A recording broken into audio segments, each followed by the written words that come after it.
Alors dans l'actualité aujourd'hui, les commémorations des 10 ans de l'attaque de Charlie Hebdo, le 7 janvier 2015, 12 personnes avaient perdu la vie.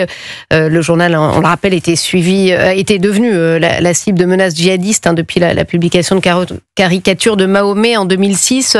Il y avait eu d'autres attentats qui avaient suivi, qui avait coûté la vie à une policière et 4 personnes de confession juive dans une épicerie cachère le 9 janvier. On a fait beaucoup de progrès depuis, mais c'est vrai que les États-Unis nous rappellent que la menace terroriste est toujours aussi présente, Raphaël Steinville.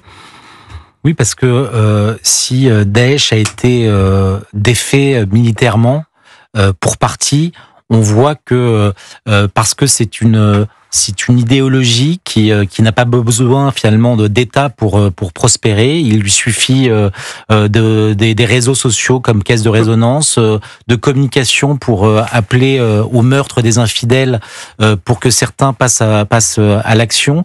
C'est ce terreau finalement qui permet finalement à cette idéologie de prospérer. Et l'exemple de cet attentat aux États-Unis nous montre que cette menace, elle est toujours réel. D'ailleurs, en France, et ça a été rappelé ces derniers temps par Bruno Retailleau, un certain nombre d'attentats ont été déjoués, nous montrant que cette menace, elle 2017, est toujours réelle. 42 projets d'attentats effectivement déjoués en France, 273 morts du terrorisme depuis 2012.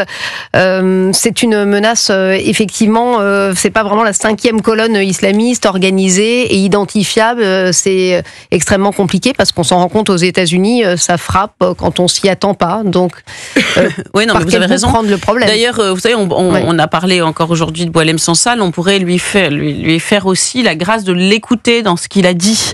Il a dit que l'islamisme et dans ses manifestations les plus violentes que sont le terrorisme, eh bien c'est un sida, c'est un cancer, et un cancer ça a des métastases, on se croit en rémission, nous on se croit tout de suite en rémission. Vous voyez, dès qu'on n'a plus d'attentats pendant un an, on se dit voilà, passons à autre chose.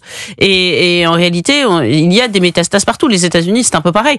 D'ailleurs, on ne peut pas exclure l'idée que l'émergence, la réémergence d'ISIS, là, ce fameux drapeau qu'on n'avait pas vu depuis un moment, flotter sur le pick-up Daesh, du terroriste américain, soit une forme de réponse à, vous savez, on parlait au sujet précédent des djihadistes de TSH qui ont pris le dessus en Syrie, et peut-être que c'est une façon de dire pour l'État islamique, attendez, ne nous oubliez pas, nous aussi, nous existons. Vous voyez, il y a encore des rivalités qui se jouent et dont nous ne sommes peut-être pas conscients, mais encore une fois, depuis Charlie Hebdo, on a fait quoi? On a fait Je suis Charlie, on a fait des manifestations, on a dessiné des crayons dans les écoles, on a fait des minutes de silence, et depuis, il y a eu Nice, il y a eu Dominique Bernard, il y a eu Samuel Paty. Enfin, vous voyez bien qu'il y a une grande impuissance. On la déguise en hommage, mais cette impuissance, elle est bien réelle.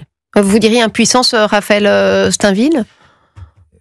Moi, je me souviens de François Hollande au lendemain des attentats qui nous expliquait que nous étions en guerre. Il avait du mal encore à dire que c'était une guerre contre l'islamisme. Cette guerre, en fait, elle existe. Nous pouvons faire le choix de détourner le regard, de considérer que ça n'existe pas, que c'est une fausse menace ou une menace épisodique. Le fait est que c'est probablement le combat de notre siècle. Encore faut-il pouvoir opposer au-delà de faire des vocalises, au-delà de grands mots, au-delà de poser des bougies, mener véritablement ce combat.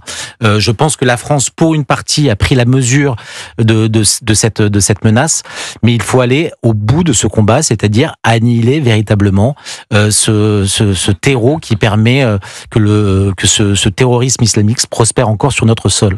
Rapidement, alors je repasse aux États-Unis, mais c'est vrai que on a l'impression qu'il n'y a pas de frontières, comme vous le disiez, de toute manière, et que c'est, si j'ose dire, le même combat. Donald Trump qui dénonce la vermine violente qui s'est infiltrée grâce à la politique de la frontière ouverte. On n'en est plus là. Gabriel Cluzel, c'est de toute manière, comme le disait Raphaël Steinville, C'est sur les réseaux sociaux.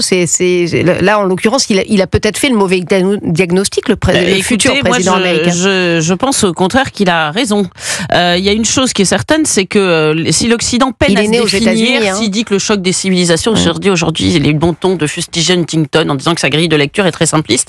Quand vos ennemis ont cette grille de lecture simpliste, eh bien, vous êtes bien forcés de l'adopter. Donc, c'est vrai qu'il y a un Occident qui est attaqué aujourd'hui par l'islamisme, c'est un fait. Et dire que c'est la politique de la frontière ouverte qui nous y a mené, évidemment, l'islamisme, c'est un produit d'importation. Il y a un siècle, il n'y avait pas d'islamisme. On ne gardait pas les messes de minuit. Il y a un siècle, il y a 30 ans, ou peut-être 40 ans, allez, je sais pas quand datent les premières manifestations, mais on ne gardait pas les messes de minuit. On n'en avait pas besoin. Donc, le problème, c'est que pourquoi aujourd'hui on dit ah non, c'est pas vrai, il a tort. Vous avez qu'à voir le terroriste, il est américain. Non, c'est-à-dire que le problème, c'est que on se rend compte qu'on n'avait pas les capacités d'assimiler à plusieurs générations. Merci à tous les deux. Merci. C'était Stéphanie Demurus sur Europe 1. On vous retrouve ce soir, Stéphanie, de 19h à 21h pour Europe 1 Soir. Restez bien avec nous. La suite, c'est avec On te raconte. Excellent après-midi sur Europe 1.